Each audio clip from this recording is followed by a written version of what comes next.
Kyle, thanks for joining. Appreciate you being here. I'm so glad to be here with you, man. It's a beautiful day in the A. It was good to walk here and be here with you. It's a Friday. It is. What could go wrong on a Friday? We've got Friday feeling. It's actually fall. We had fake fall for a while. It's peak fall. You know, it's like peak southern fall right now. The vibe is strong. Yeah, really good.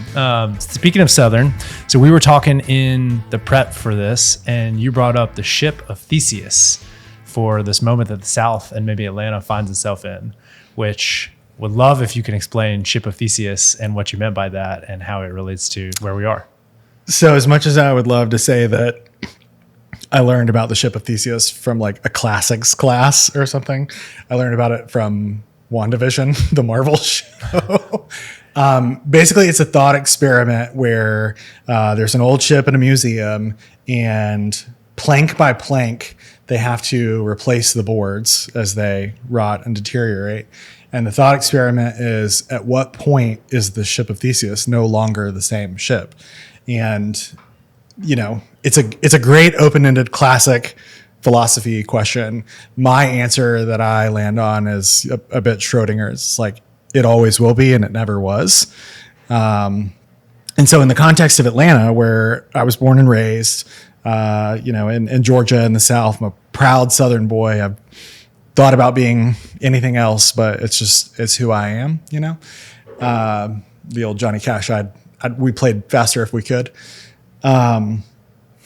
It's changed a lot. And it's continuing to change, and the rate of change seems to continue to increase against all odds.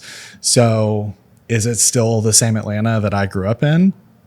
No, but maybe it never was. Maybe it always could be. So at the core of that thought experiment, and I try to share it anytime I'm like having a conversation with people about Atlanta or doing a talk, the core idea is Atlanta's just an idea. It's a physical place. Sure, there's geographic boundaries and historical elements and stories that we tell about what makes Atlanta, Atlanta. But like when you get on a plane and you travel to a place, what makes that place? And how important is it that this place be different than another place, than a New York or a LA or a Tokyo or a London?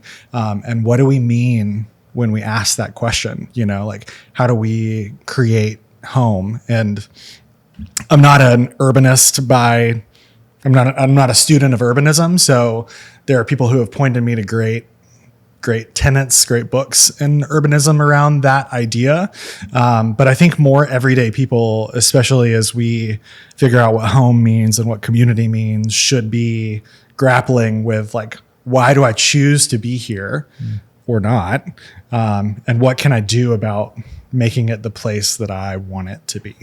Yeah, people have asked me, like, if you could live anywhere, where would you live? And I'm like, Atlanta. Yeah. I can live anywhere. Yeah. That's weird. It's free. It's not free. We get to make that choice. Yeah. And so you mentioned the idea of Atlanta. How do you articulate your answer to that? Like, what is the idea of Atlanta? Another thing that I've frequently pointed people to, quickly you're going to get the sense that none of my ideas are my own. Great artist steal right. Remix. Yeah. There is a book that Tim Keene, who was a city commissioner here for quite some time, and Ryan Gravel, who's the man behind the Beltline, put together called the Atlanta City Design. And it attempted to answer that question of who are we when we're at our best, and who do we want to be, and how do we make design choices as urbanists for the future of the city. And the core idea, I think it's really important to say, who are we when we're at our best? What's our aspiration? Because it's not, I think we get in a swirl if we ask, who are we now? What is Atlanta now? We should always be striving for. We know it's going to change. Not changing is not an option. So who do we want to be in the best version of ourselves in the future? And they said in there, Atlanta is a place that takes big, meaningful ideas that can change the world and exports them. So the preeminent example of that is Dr. King and the Student Nonviolent Coordinating Committee and the civil rights movement of the 60s. But there's also ideas like Ted Turner changed how we consumed media entirely.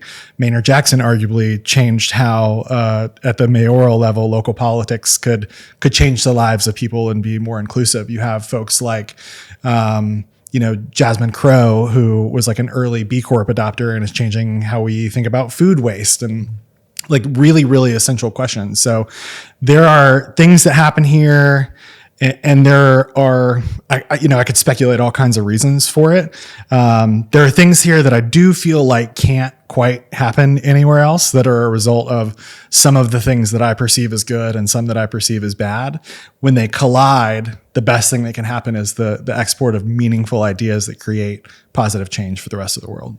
Yeah, that makes a ton of sense. And I appreciate your framing that on change is going to happen regardless. Yep. I see the people wearing the shirts that say Atlanta is full. And I'm like, come on. Not even a little bit. Yeah. And practically that's impossible. And what are you trying to accomplish? It's full if we don't make changes. It's full of inconvenience and pain if we don't make changes. But yeah, there's so much possibility around it. Yeah. And can you localize for folks listening where you sit now and WarnerMedia before, now working in sustainability at McKinsey Company? How did you get where you are and background that helps us know your perspective? Yeah. So I'm first and foremost just a young man who, loves where I live and want to make it better in ways that I can. I'm also like a bit of a restless creative spirit who wants to express a better version of the world. So I grew up here on the south side of town in Fayette County, another part of town that has on its own changed tremendously.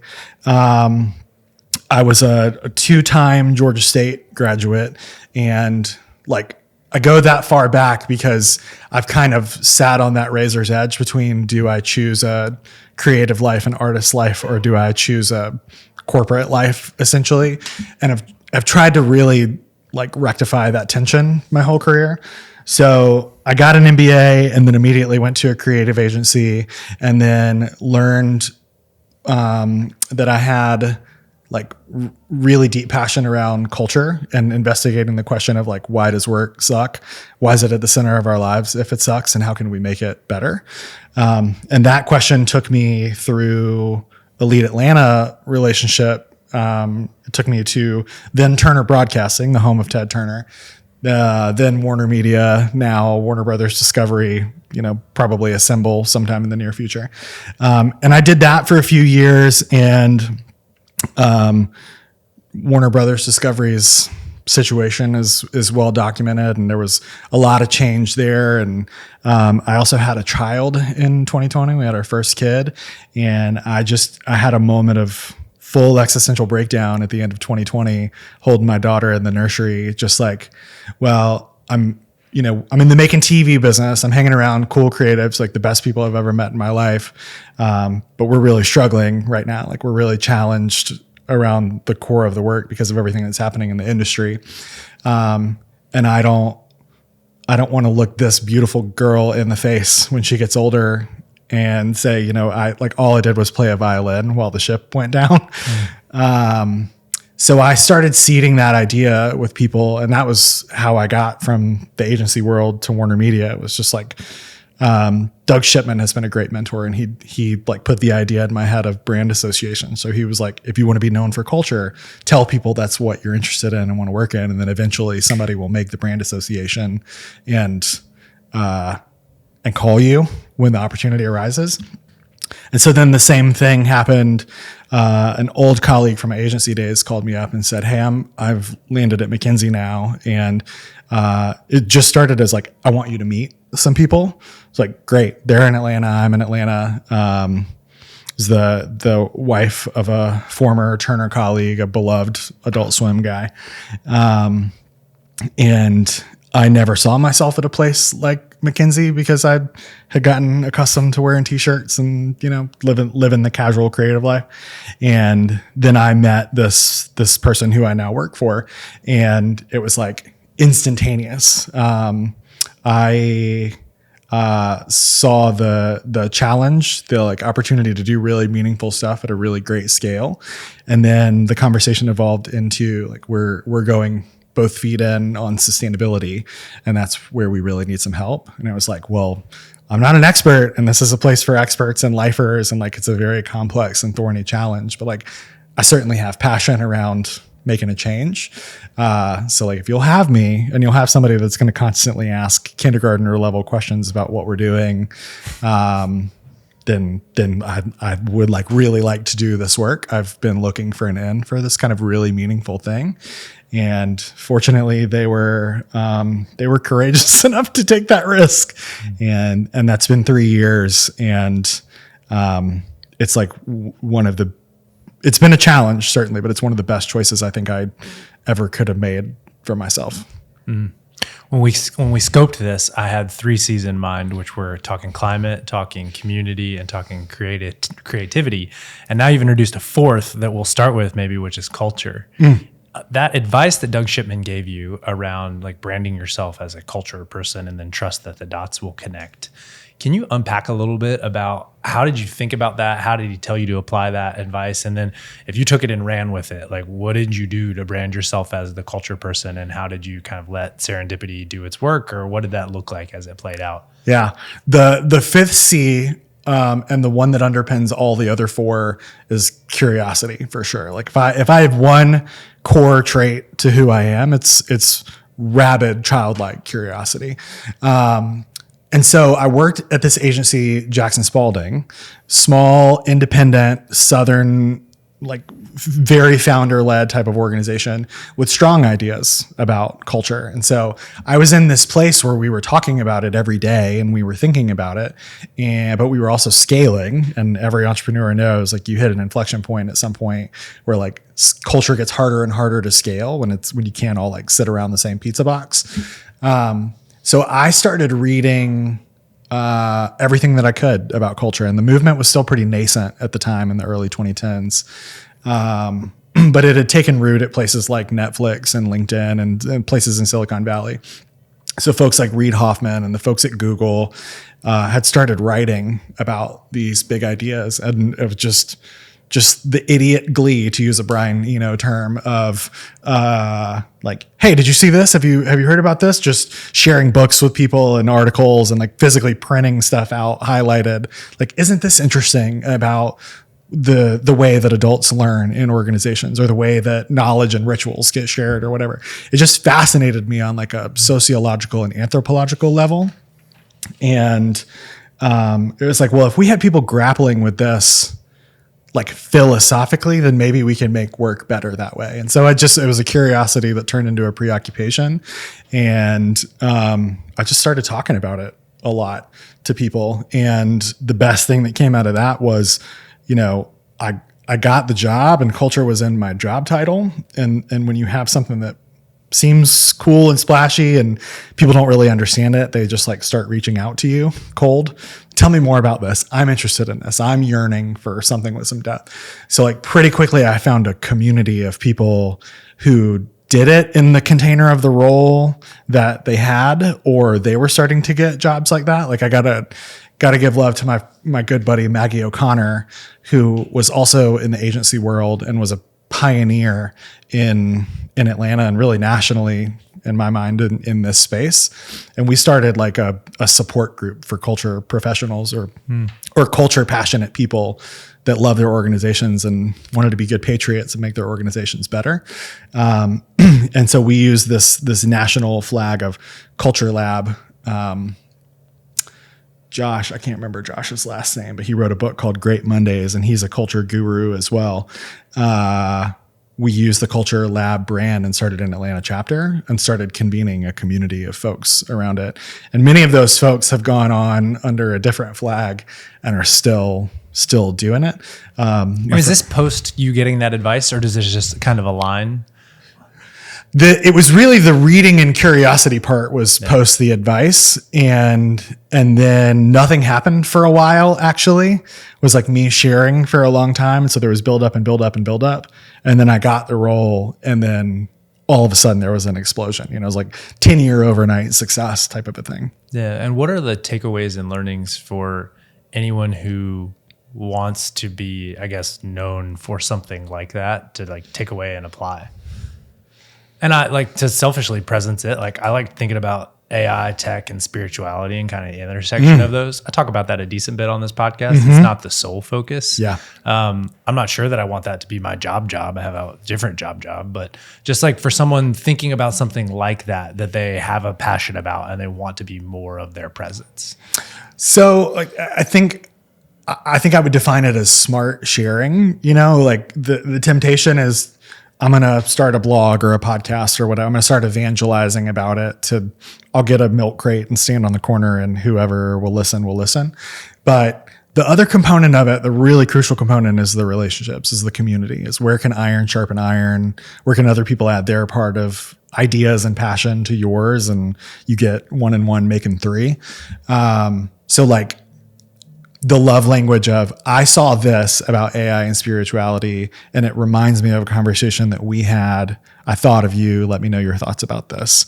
And then that one text with the link and the exchange, you can then start a group chat with 5 people. And then you're like, why don't we meet up and talk about this? But just, it's an art form in its own way. The beauty of like letting ideas and the energy around ideas snowball. And I've said many times before, creativity has a multiplier effect. The more you invest, the more is made.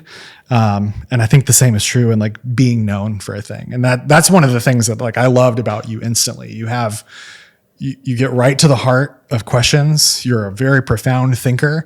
The first time we ever hung out, we walked on the Beltline, and the questions you were asking me, I was like, I can't believe the way this guy's brain works.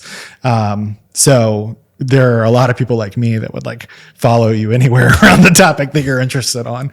And so I hope others see like how energetic we both are about the things we care about and want to find their tribe around stuff as well. Thank you. I love the concept of smart sharing. And I listened to a podcast series recently that made the analogy of technology to the shimmer. And I'm going to write about this and share it. I should share it with more people. Like I've sent it to a few, but I want to get it out there.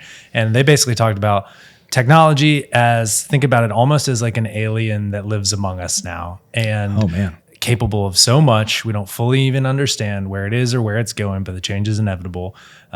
It will degrade your attentional system and could ravage you individually and ravage us collectively if we're not careful.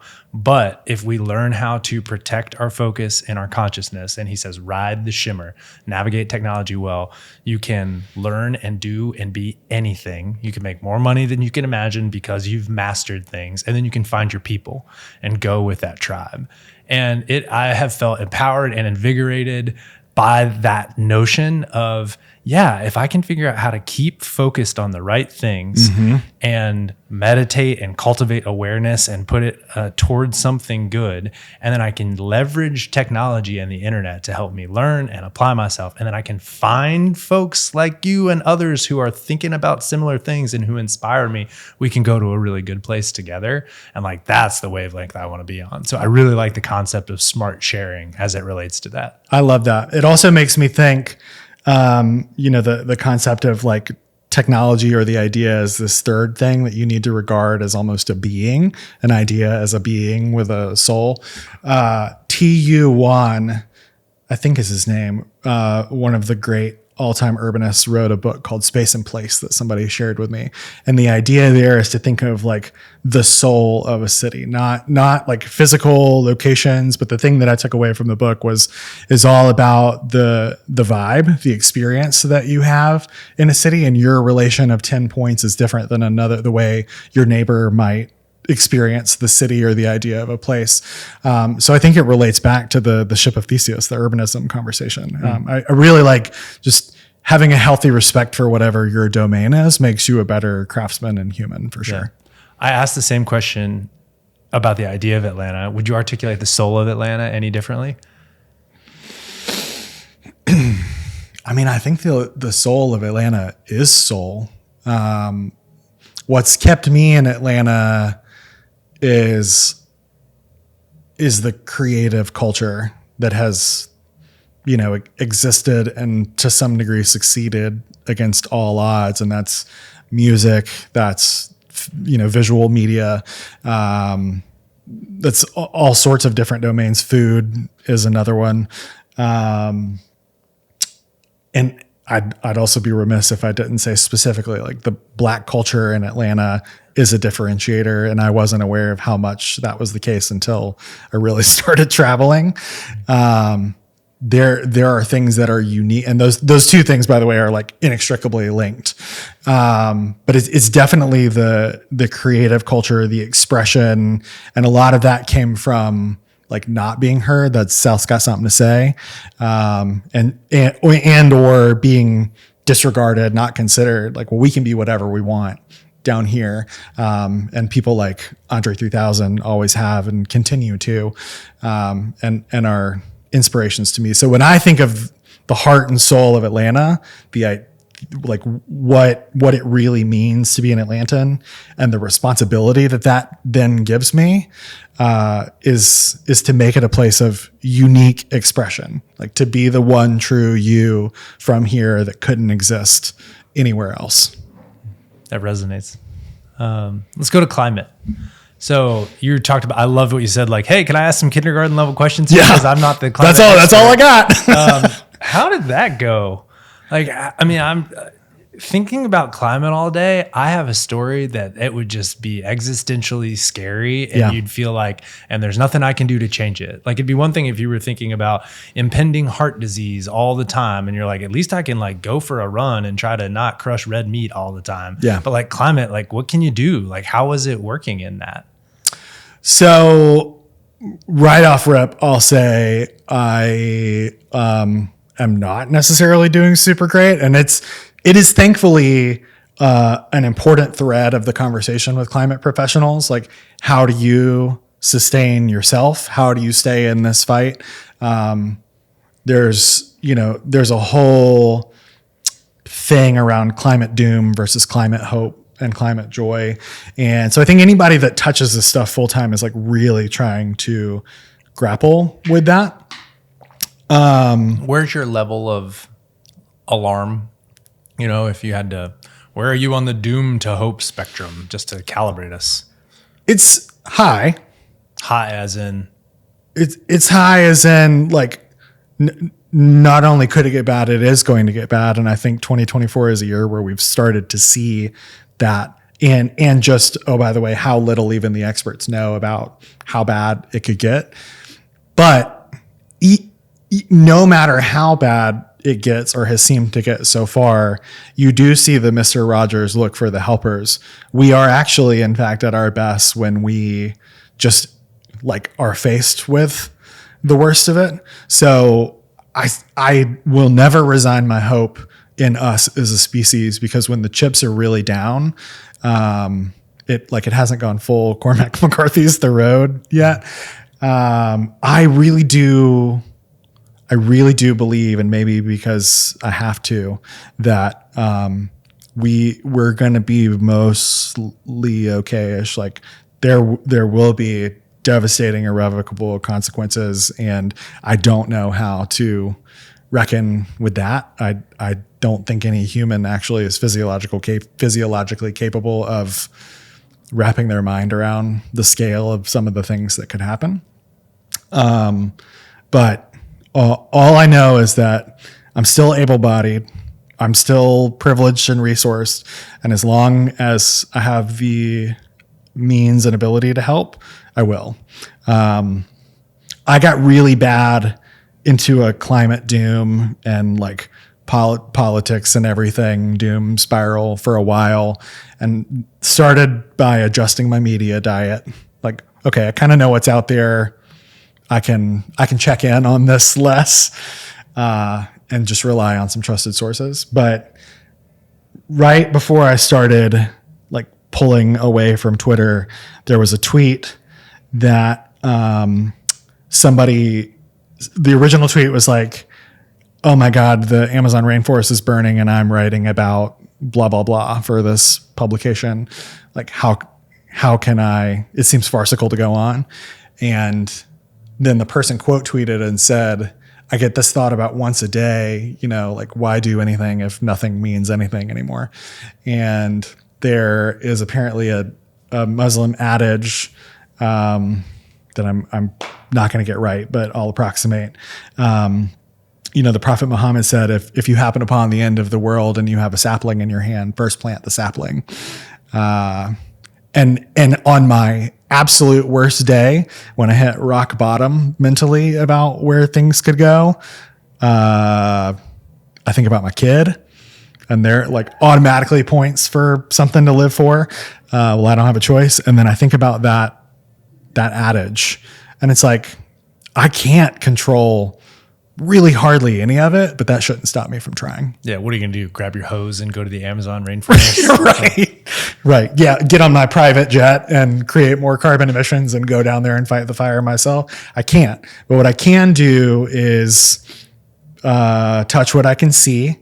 I can be consistent in the things that I talk about. And the more that I just stay on my course and focus on the difference that I can make, rather than telling people it's what they need to do, the more people seem to come along, especially once it touches them personally. So it's like, all I can really do is walk the walk, man. Like, it's not enough, because it's never enough, but it's more than nothing. Yeah. To give us all a little bit of credit, I think that we probably carry more undercurrent extinction risk than we give ourselves credit for. Yeah. Like 500 years ago, we didn't know what extinction was. Then we figured out that could happen, but they thought it might be the sun blowing up eventually. Then all of a sudden you got the atomic bomb. So you're like, okay, cool. Now we can do it to ourselves. Then you got climate change, and now we realize that we're doing that. And then AI and the specter of extinction and these other things, like that's like, whoa, it's big, it's scary. We don't quite know how to control it. And I often am thinking about what's in my locus of control versus not. That's a great point. Zooming out is actually a great point. And maybe it's a cold comfort to some people, but like on the evolutionary lifespan of human beings, things are objectively a lot better than they used to be. Like, I'm getting close to 40. I'm at the upper limit of what life expectancy was not that long ago at all. And a lot of things continue to trend upward. So there are reasons to have hope if you just zoom out. I guess we're in bonus time is maybe another one of the good existential thoughts. So like, what is in our locus of control as individuals, and like, how should individuals be thinking about climate? Because sometimes I'm like, all right, I got to do my part. Let me like recycle, and maybe you can get an electric vehicle. But then you're like, oh, but what if the batteries are actually like worse than the gas burners, and I'm just not doing anything? And then if you spend one day at a corporation, you're like, oh, actually, it turns out that none of my individual decisions matter, because any kind of scale of an event or a stadium or a big company is like more than my lifetime of output. So like, does it actually matter what I do? Probably no. But like, how do you think about what is in your locus of control? What's yours to do? What's mine to do with climate versus not? Working in climate full time has liberated me from the tyranny of individual responsibility a little bit. Like, if one plastic straw happens to get thrown away, I'm not going to lose sleep over it. I'm also not going to purposely seek it out and do it. So like, I think consistency with grace is probably the answer. Live your life in a principled way that helps you sleep at night. I think like degrowth and longevity based choices as an individual really help. Like, go fewer places in your car, spend more time in nature, maybe try to consume a little less overall, consume a little bit less red meat. Trend yourself. Like, it doesn't have to be binary overnight, because that creates like a tyranny that boxes you in, and physiologically your body and your mind will reject that. But I've been moving towards better choices. I'm married to a woman who's always been very conscientious about this sort of stuff and has educated me a great deal over the course of our relationship. And when you see stuff that feels good, like, try it, like, be in community with people who are really trying to do the right thing. That means like patroning restaurants that you see them making good choices around food waste and food selection and local relationships with real farmers, because not only does it benefit the planet, but like it benefits your body. These choices are the right choices ecologically for a reason. Like that's the nature of ecological design, the nature of nature. But at the same time, like again, you're never going to make or break the net zero equation as an individual person. So don't beat yourself up. In the context you're in with scale that can make a difference at your organization, in your city, in your state, like it's just like voting. Voting doesn't abscond you the responsibility of being a citizen the other 364 days a year. So ask your company about its social responsibility and be a vocal advocate for those things if you care. And do the same thing with specifically your local elected officials. Because stuff like the IRA is great at the federal level, but like how do those dollars get to you? The big thing for me in Georgia is rail. Like we're never going to be successful, and we'll probably invite some degree of climate crisis, even in a relatively theoretically safer region. If we don't do something about our love of cars, and EVs are like by themselves not the answer. Yeah. Where are we on rail, and like what's the possibility? What's the likelihood? Or is that a question for another person another time? Not looking good, Brent. I've lost the plot on rail, so maybe that's the answer. The latest I've seen is there's a frictious relationship between city leaders and MARTA, the agency. And I've lost the plot a little, and perhaps they have too. There was the announcement around infill stations, and then immediately the question of how to fund them. But there was also a modest proposal from, I think, a Georgia Tech student like Ryan Gravel, was to utilize the existing infrastructure along the heavy rail lines to create statewide rail. Like that's where I thought you were going. There's a tract where that's possible. I haven't, the Beltline took a long time as an idea to start getting traction because Ryan Gravel was so determined with it. And so I haven't heard the chatter as much around that idea, but the first time it was introduced to me, it was like, well, that's great. Every time I go to Europe, I get transit envy, where you can get not only intra-city really easily, and it's like it's safe for kids, and it just changes the entire dynamic of a person and a family's life, but you can get also into rural areas very, very, very easy. So like that's one of my dreams for Georgia, for people to get out and see this big and beautiful state we have. Yeah, we're downtown right now, and I rode my electric bike down here, down Spring Street. And I was like, man, I hope it all gets smoked on the way down here. It would be kind of ironic going to talk about climate with Kyle, and I got wiped out. And I would have taken a picture if it wasn't dangerous, but I was on 10th Street, crossing Peachtree, and there's a sign that says bike lane. And then less than 100 yards away, you can see them both. It's bike lane ends, and nothing has changed. You're like on the same intersection between Peachtree and Juniper. And it's like bike lane, not. So I'm totally with you on the envy. There's so much appetite for it though, from citizens, and now more than ever, like you go to Streets Alive and people, the streets are vibrant. That's what people want. It's clear. That's what people move to a place of concentration for. And like, I live out in the woods now. But when I was living in the city, it was so that I could be close to things and have a neighborly context. And, so I would say my chief complaint about Atlanta and Georgia is the incrementalism and the boosterism. Like we need bold, visionary leadership. And I don't just mean elected officials. I mean, like if this is a city where the private sector has so much influence and so much ability to get things done, we need people to like quantum leap the progress that we've made so far. Before we shift from climate to Atlanta, I want to ask, is there any area where you see individuals having just like a common set of misconceptions? Like, is there a place where our narrative around climate is wrong relative to what you've seen, heard, learned, and experienced? That's an excellent question. I love it. I do feel, in spite of the noise, relatively confident that we've moved past denialism, which is a good, healthy, the floor is higher than it used to be.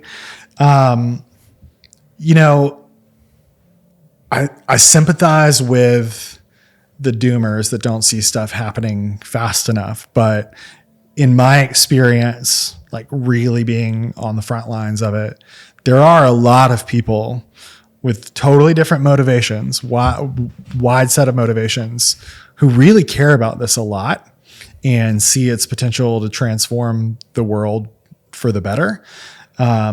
So I do think things are happening. And to our point about human scale and zooming out, it steps forward and steps back. And yeah, we need urgency. Stuff needs to happen at a faster scale than we can probably achieve.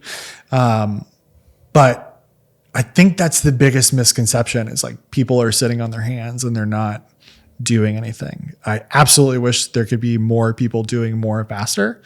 But I see capital getting allocated to it. I see climate technology that I'm excited about. I see not enough, but I see indigenous perspectives being considered, like good stewards of land, the OG way, being considered.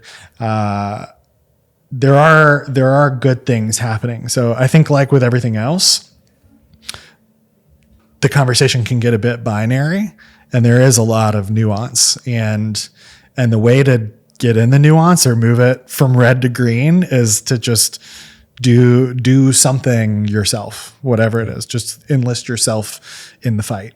Yeah. Something you've made me think a couple times during this conversation is about aligning our self and selfish interests to a more climate forward narrative or model in a way that, like, that's how capitalism works best, is like, don't tell me what I can't and shouldn't do because I have to protect the environment. Tell me something that's going to be way more awesome that I get to do that is also good for the environment. And that's the single-use plastic, ultra-processed food that's going to make me feel like crap and be obese. Like, don't tell me I can't have that, but like, show me the better way I'm going to feel if I'm eating something that was regeneratively farmed from someone who's stewarding the land well. And by the way, now I feel much better and look better and have lower incidence of disease. Like, that's the win-win we need.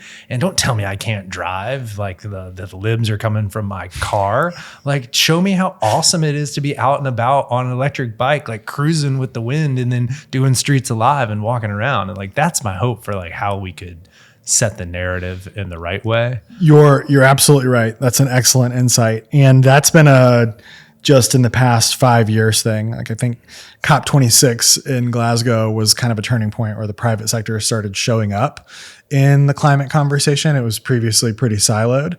And what is COP26? COP stands for the Climate of the Parties. It's the United Nations annual climate conference. It's where world leaders come together and negotiate outcomes around climate. And that's its own rabbit hole. And as you can tell by the numbers, we're up to 29 now, and we haven't solved the climate crisis even a little. The latest reports show that we haven't made much movement on emissions globally. But there's been a lot more progress in the past couple of years because people are starting to see, like, oh, I could make a market of this, or, oh, this could transform a city and be a competitive differentiator. You look at a place like a Denver that orients itself around health and sustainability. It makes a difference for investors and companies. Like, it's an expectation that companies put it in their reports. Like, even the company that I work for is setting ambitious climate goals, right? So it is a big ship is starting to turn, but I agree with you. it was only one conversation for a long time. You can't do this, or like, it's going to be really bad if we continue to do this or whatever. And it's marketing 101, right? It's just, you're not pulling the right levers of human psychology and motivation. And so some new levers are being pulled and coming into play. And I hope we start to get a lot more of that as well. Yeah. What does this mean for Atlanta and where we sit? Sometimes I have a story that kind of makes me selfishly feel better, where I'm like, well, of all the places, Atlanta is pretty well situated. And if anything, we're going to get a bunch of climate refugees moving here, and it might be really hot downtown. Hopefully we put more trees in and green spaces. But at the end of the day, it probably means population growth and our property values go up. Atlanta, relative to all the rest, is okay. Is that a fair thing to think? Is that foul? Like, how do we sit relative to this? I mean, all the data that I'd ever seen suggested that is probably largely true. But as we saw with Helene in Western North Carolina, all bets are kind of out the window. Like it's what's that old saying? Like, you're always one happening closer to being on the street than you are to being a billionaire. But it's kind of the same with climate. It's like, I don't want to lure people into a sense of false hope that, because statistically we're probably largely very safe in the Piedmont, that nothing can happen.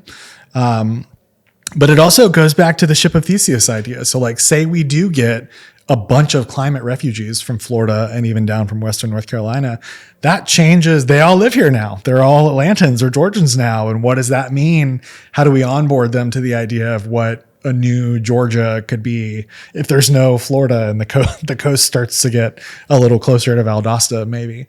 I think we need to be, as leaders, people who care about this place, really grappling with that idea of like, it's probably going to continue to change in really rapid ways, and something might happen that changes Atlanta geographically. Like, we just don't know. We should be prepared for it. Like, I think we should invest real resources in our storm resilience. The snowstorm of 2014 is kind of a precursory type of example. Like, we should be more prepared from a risk perspective.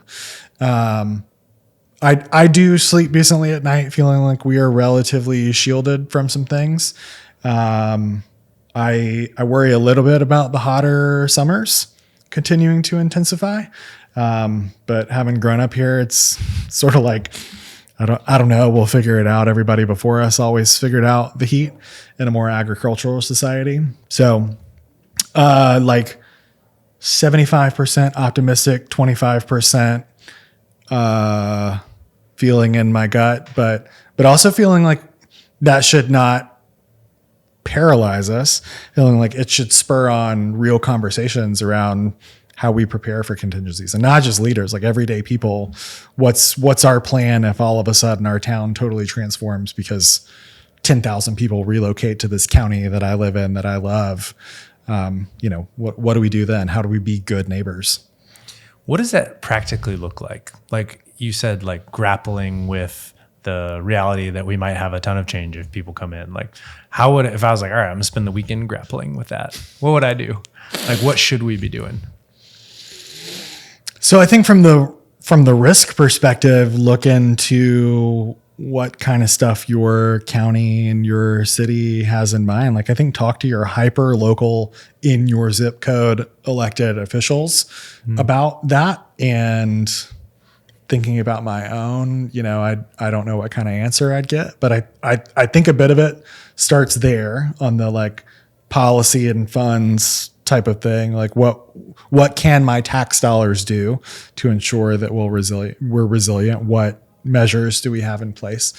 But then I really do think about like the Nextdoor or Facebook group part of it all, where there would immediately, even if it's like really nice, like say a really wealthy neighborhood or like a great arts community gets wiped out, and we just don't know what kind of neighbors we're going to get, but they're all human beings and they're all great and have value. It's just it's the change element of the false sense of control over our little plot that we feel like we have, right? So I think envisioning possible futures and being like, how am I going to be a good neighbor? How am I going to walk the walk? And how am I going to be maybe the person that gets on Nextdoor or physically talks to my next door neighbor and say, like, how do you feel about this? Well, like, what can we do? Like, how can we set the example for what it means to live here instead of living in fear and reacting to things that we feel like are happening to us, to your point about locus of control? Well, what we can control is how we respond to it. Yeah. I feel simultaneously, I'm like, man, you're so right. And the time to start preparing for that stuff is before it's happening. Yep. But then I'm like, yeah, but like, what time do the kids get picked up from school? And like, what about our jobs? And then when do the Falcons play? And like, there's a million other things happening. It's just like, when's the time where you're like, all right, let's talk climate emergency before it happens? Like, does that actually happen? I don't know. It feels tough. Feels like a tough putt. It's the inverse of smart sharing. I think you got to have good friends around you. Like, you asked me the question, it came up. You're a good, smart friend making the air in the room change by thinking about the thing, right? And I'm going to go back and think about what I'm going to eat for dinner after this and go hug my kid and play in the backyard. But I think it all comes back down to community and who you have in your village who are going to put things like that in the atmosphere. Yeah. Short term, long term, what are you optimistic, worried about as it specifically relates to like Atlanta community and culture? And tied to climate probably, but doesn't have to be. I'm optimistic about Atlanta, like Atlantans' resilience, because everything cool that's ever happened that's an Atlanta story has been in spite of the odds, not because of. Outcast in a dirt floor basement. Adult Swim also kind of created in a basement with old Hanna-Barbera cartoon stills. It's never been about the infrastructure or the momentum. So like I'm always going to count on good, smart, interesting people here. They inspire me and they keep me here. And I love the people here. There's a whole long list. I could run credits over this video of just like, here's 150 people that I think people should know that I love. And I think there's always going to be enough boards with good people's name on them in the ship of Theseus of Atlanta. So I'll never totally bet against Atlanta as long as there's a critical mass of good people who care here. I am apprehensive about the odds against them getting longer and longer because of things like cost of living, because of even simple things like the commute, because of political decisions being made. That's its own rabbit hole. The thing that I worry about when I like drive around and look at Atlanta is the loss of place. And some of that's my bias. I'm getting older and my love of Atlanta is connected to my history with Atlanta. Like this physical watering hole closed and, oh no, what does that mean for Atlanta? I've always joked that like when I couldn't get wings at the local anymore, that's when I'd stop hanging out on ponds, stop coming around. But I do worry about the space and place feel soul thing. When you drive around, it feels like you could be anywhere, any place in America. Like driving down Memorial Drive freaks me out a little bit sometimes because it's just like big box apartments that could be anything. And I don't know what gives it its sense of place necessarily. Oakland Cemetery. Yeah, that's right. Mi barrio across the street closed, but there is Oakland, and they'll never get rid of Oakland. We do know that for sure. I don't mean to make light of your point. You're right. I don't know that it's got a national park status, but it is an important cultural land. It has some sort of designation as a cultural landmark, and it has all the stories in it that connect us to our history. So I love Oakland, and I'm so grateful for what they do, and I think it's meaningful on multiple levels. So great call out. So it's the odds against the people who make the places unique and worth going to. Yeah.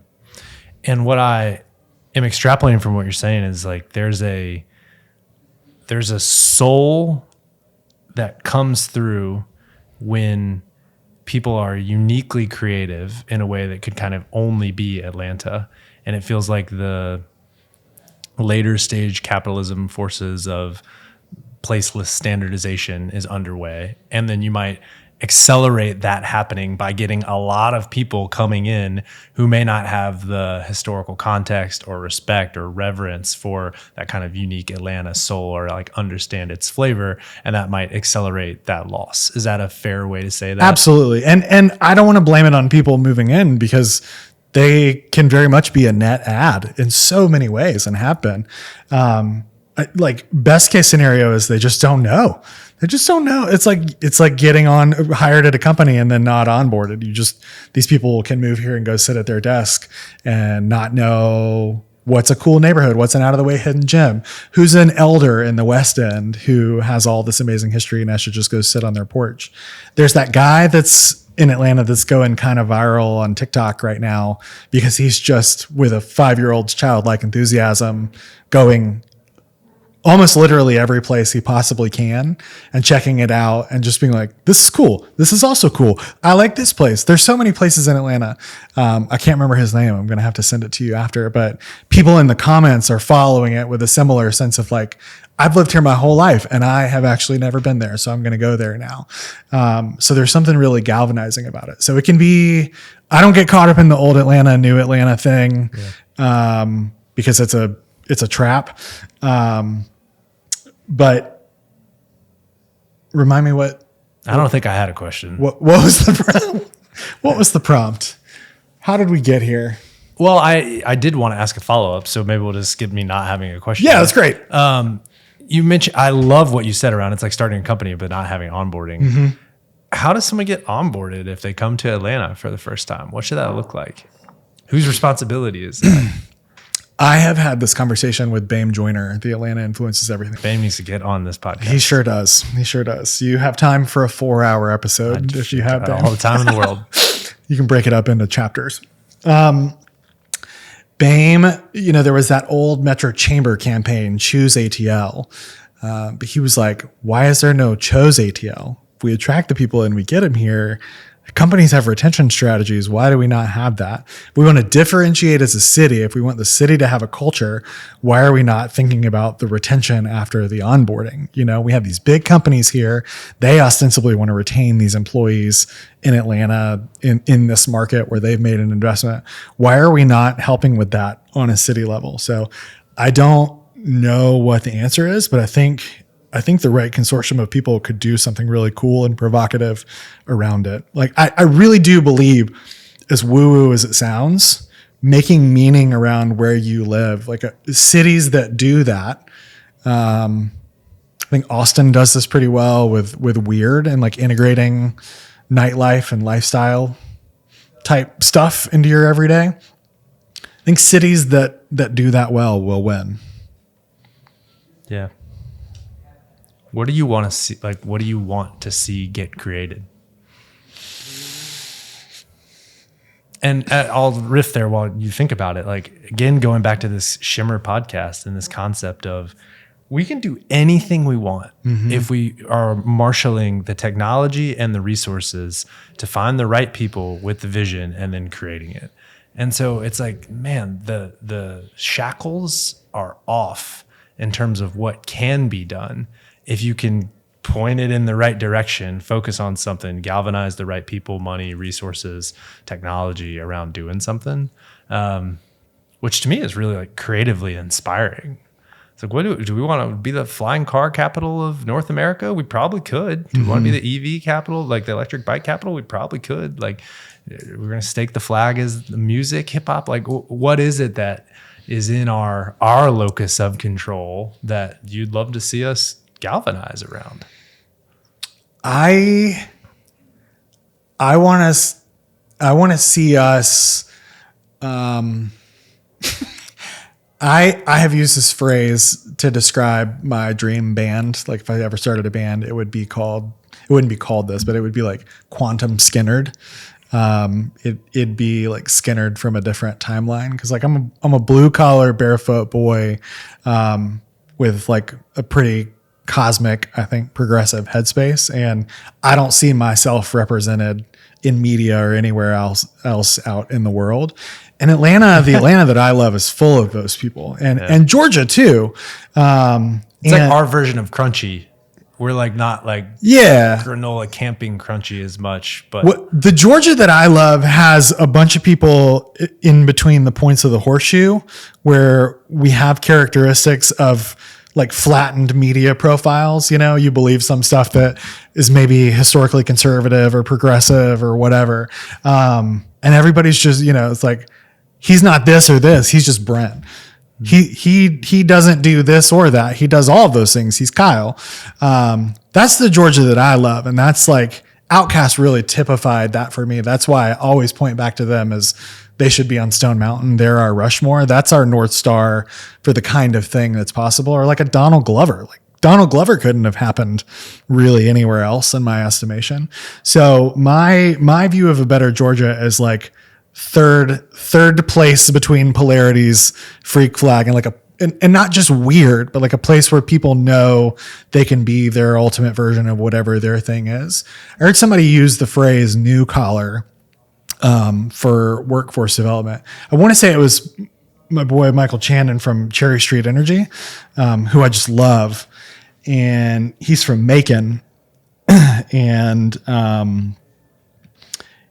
that idea of new collar, of like you can be on your tractor during the day and at a Jeezy concert at night, and you know, like Georgians can have the knowledge and the ability to farm, but also the knowledge and the ability to create an AI to help them manage their water supply and whatever, you know. And there's Georgia Tech kids that grew up in Valdosta that came up here. And just what I love about Atlanta is like normally Atlanta can be very siloed. Geographically, it's very neighborhoody. You can easily not get out of your little bubble in so many dimensions.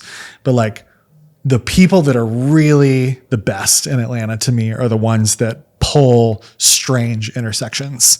Brooke Baldwin and Killer Mike are good buddies because somebody thought, oh, they could have a good conversation or whatever. When I get really excited in Atlanta, it's because weird intersections happen. So I want to see us. I mean, we were a rail hub, right? And then we had the airport. So we're where weird intersections happen every day. And that truly, I think, is the core of our DNA. And I want to see us operationalize that somehow and like really learn to love that about ourselves. And I think also there can be breakthroughs culturally in seeing past our differences into what commonalities we have. You know, I want to see people see the possibilities in themselves through each other. Yeah, it's so good. I want to ask you for specific examples of creative meaning making that you're excited about right now that you see. And I want to start us off with an example. They just came out with the Polar Peachtree. The January 4th race. Yeah. So we're known for the Peachtree Road Race, July 4th.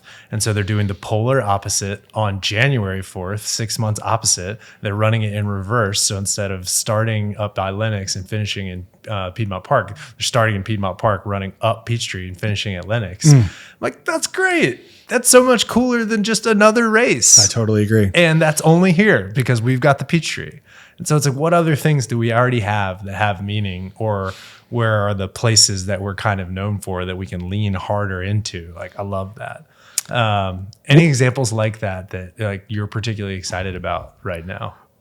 One example that I think about pretty often is Greg Mike's ABV gallery puts on, like, it's reductive to call it a sip and paint, but it's basically like if you got good, real local artists together to just do stuff on the fly in a casual setting, and like other people can come watch them do their creative process. But then you can also hang with artists that put good stuff all out in the public, around what you see. Forward Warrior in Cabbagetown is another great example of that.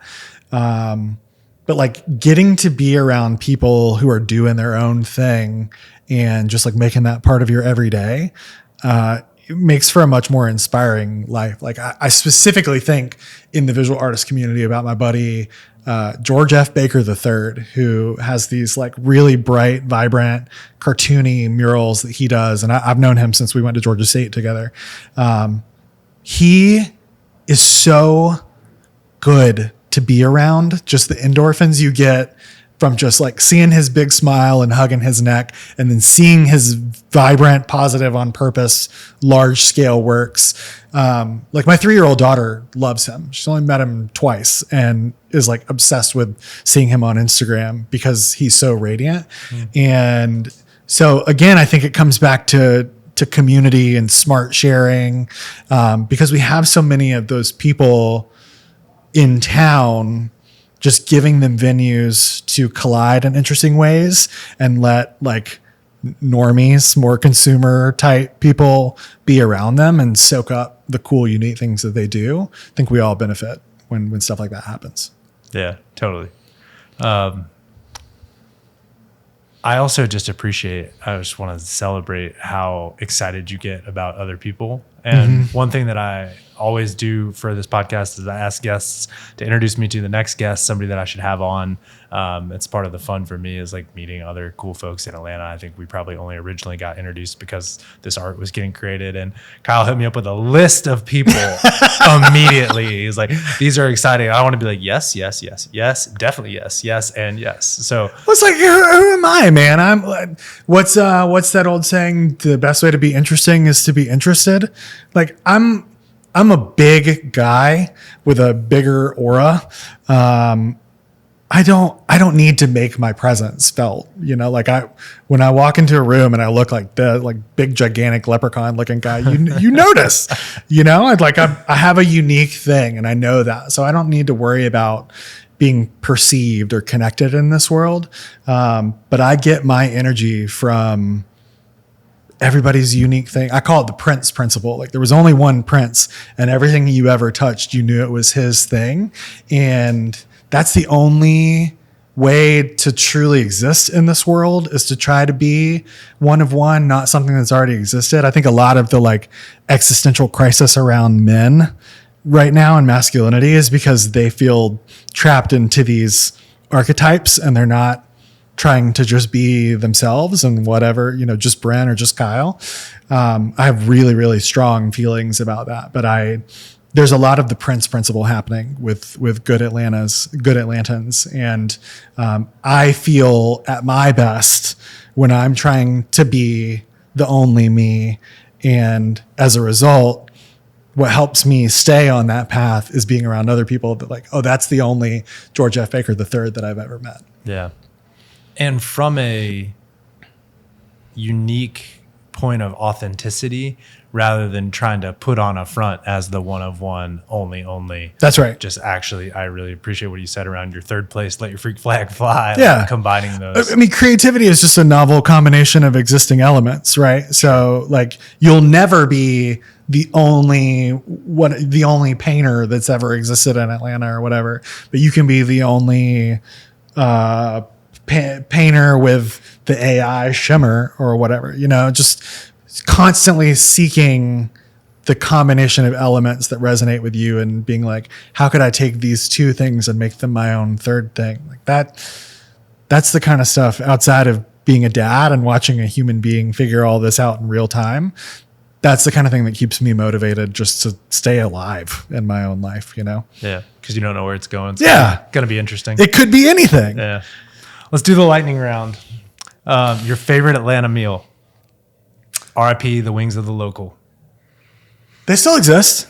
I know, for some period of time. How long? I haven't heard an update in a while. It went away, and then, anytime could be the last time. That's the great thing. Not the great thing, but that's one sure thing in Atlanta. You can treat every meal like your last meal and really savor it, because it could truly be the last time you get that thing. Because you're biking down Spring Street. You could eat it, or the local could eat it. And it's just a race to see who does first. It's always going to be a homegrown comfy chicken biscuit and so much black coffee that my whole body starts vibrating. and always over conversation with a friend whenever. That's my favorite catch up spot. I know we have a mutual friend and mentor in Ann Kramer, and Folk Art is her breakfast place of choice. Homegrown is my Ann Kramer Folk Art. I also will get whatever's on special at the Flatiron. That's my favorite easy peasy dinner place with a high life. Or if it's a late night, which it isn't so much these days, but Burger Win, the gas station place in EAV, lo mein and extra crispy hot wings. I haven't seen midnight in a while, so it's so, you know, if I got to drive back down to the South Side after a show, like shows are the only thing keeping me out late these days. But if I'm like at the Earl for a show, I'm like, Burger Win. What's your favorite Atlanta concert venue? This is not the lightning round. This is a bonus question. I didn't want to like it, but man, I love the Eastern.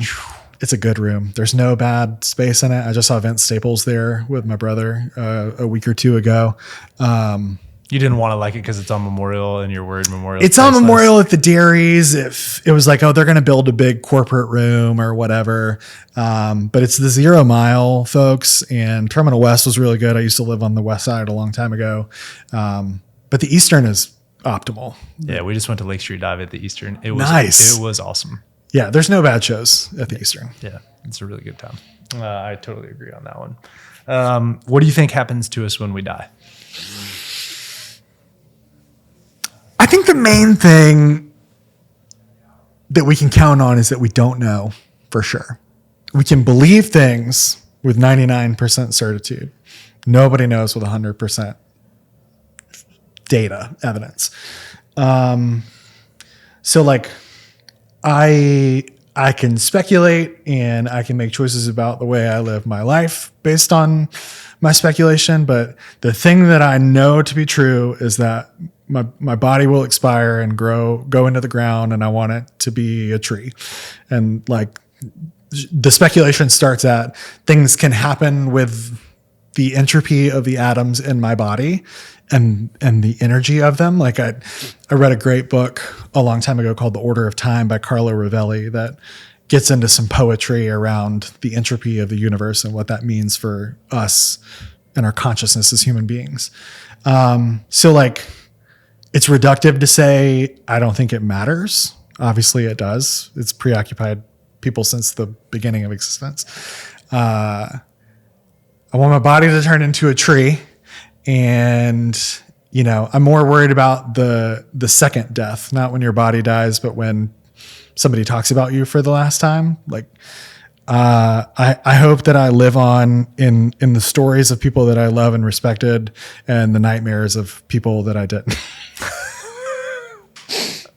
No one's ever said that. I'm going to haunt your nightmares. If you don't rub some people the wrong way in this life, I don't think you've gone hard enough. If the dream's not big, and if the dream doesn't scare you, it's not big enough. You know, it's a version of that. Fair. I just had a couple people pop to mind. So there we go. A favorite book that you would recommend to folks listening? So I did talk about the urbanism tip in place in space. Jane Jacobs' Death and Life of American Cities was another one that got recommended to me. Somebody recommended fairly recently to me, and I haven't read through the whole thing, but I'm really preoccupied with the ideas in it, is the work of Terry Eagleton in general, great writer and thinker, but specifically culture and the relationship between culture and capital and the tension between like utility. So like things like culture and museums and stuff can only exist because we have surplus capital. We have room for leisure and whatever. There are perspectives about culture and the nature of creativity that I've always thought of as essential that I hadn't really considered before. So Terry Eagleton's Culture. And then I also read about music a lot. And good music writing is fairly common. Great music writing is extraordinarily hard to come by. Like stuff that moves you as much as the music does. Always a gap there. I have a music podcast with one of my oldest and dearest friends in the world, and we talk about one album per episode. And we recently covered Jeff Buckley's Grace, which is a like beyond words, moving, transcendental album. Like one of the rare few everybody alive with a pulse should listen to records by my estimation.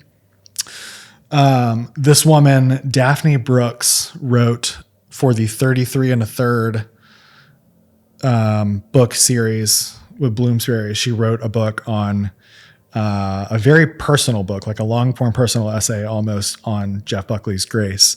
And it was one of the best pieces of music writing I feel like I've read in quite some time. Good music writing reminds you why you love music and you love being alive. Like music has always been my vehicle for understanding my own consciousness and why I'm feeling the things I'm feeling and how to relate to other people and how to make sense of my own ideas. So when somebody else can make sense with the medium of words of the things that I feel when I listen to music, it tends to really, really stick with me.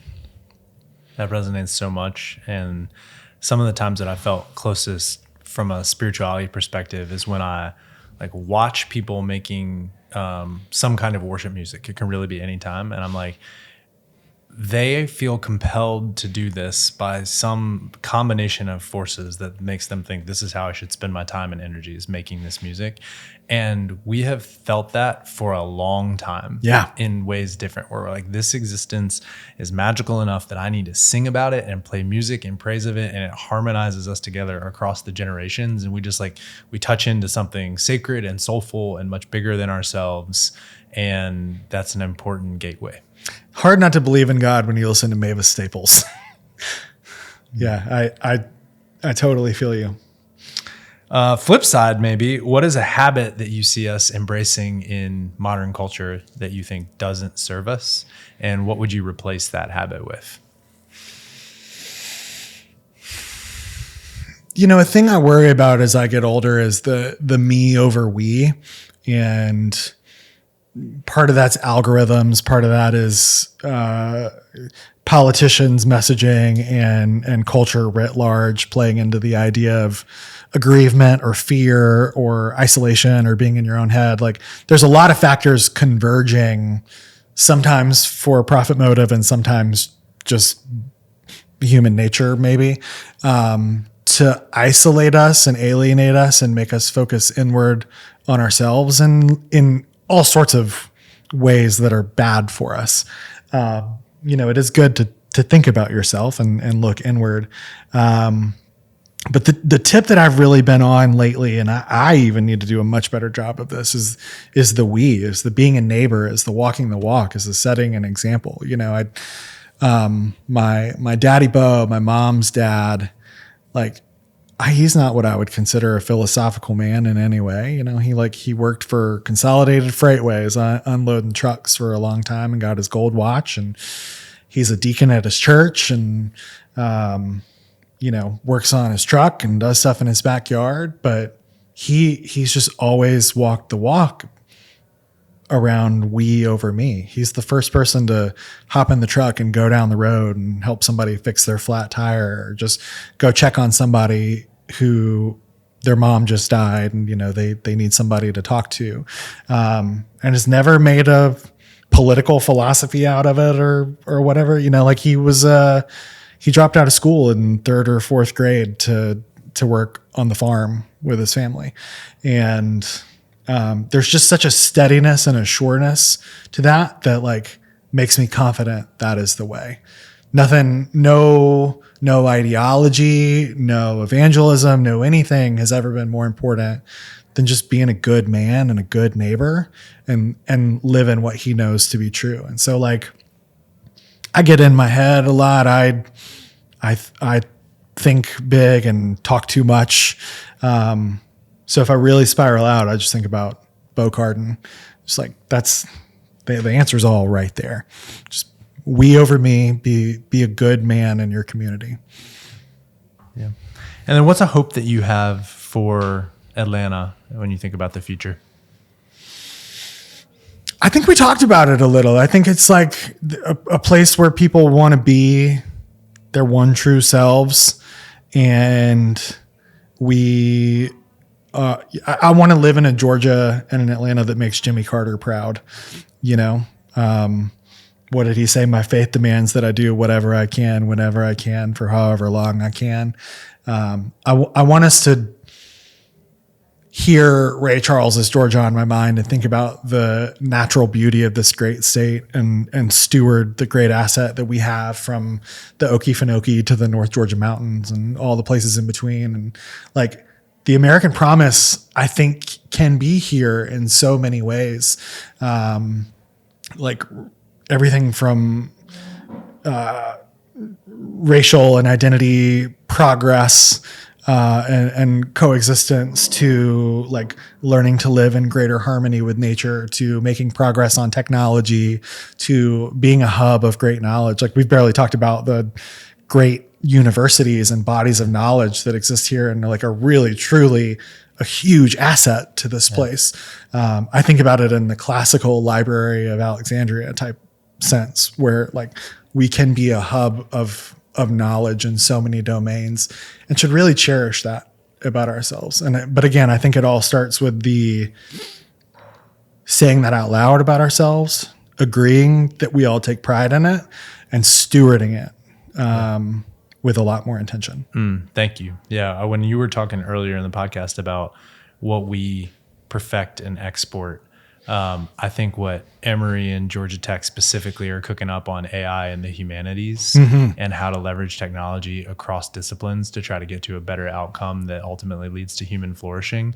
I think we're in the early stages of that, where if the players playing in that space get it right, we are going to be ahead in a way that people don't necessarily usually think about Atlanta as a tech capital. And that's really exciting to me. So I agree. There's a person that I know a little bit and have been a longtime fan of out of New York. Her name's Rita King. Her big platform is AI shouldn't stand for artificial intelligence. It should stand for applied imagination. It should augment human potential, and any less of a use case than that should not be viable. Yeah. Abundant life to the fullest. That's what I'm advocating for. There you go. Hey, thanks so much. Thanks for spending the time. Thank you, man. It's been a blast. Yeah, this was really fun. Thank you, all of you all who are listening to the Macon Atlanta podcast. We're going to keep creating stuff that's hopefully cool if you'll keep listening to it and sharing. If you're listening to this, you can sign up for my email newsletter at maconatlanta.com. And then that's a way that I'll ask for input, recommendations on other guests, write the occasional thought piece, going to publish on the Shimmer, as we talked about earlier today in this podcast soon. Please keep the input coming. This is most fun when it's something that we get to share. And so I love hearing from folks who have listened, like recommendations for other guests and topics that you want to hear about. So thank you all. Thanks again, Kyle. See you soon.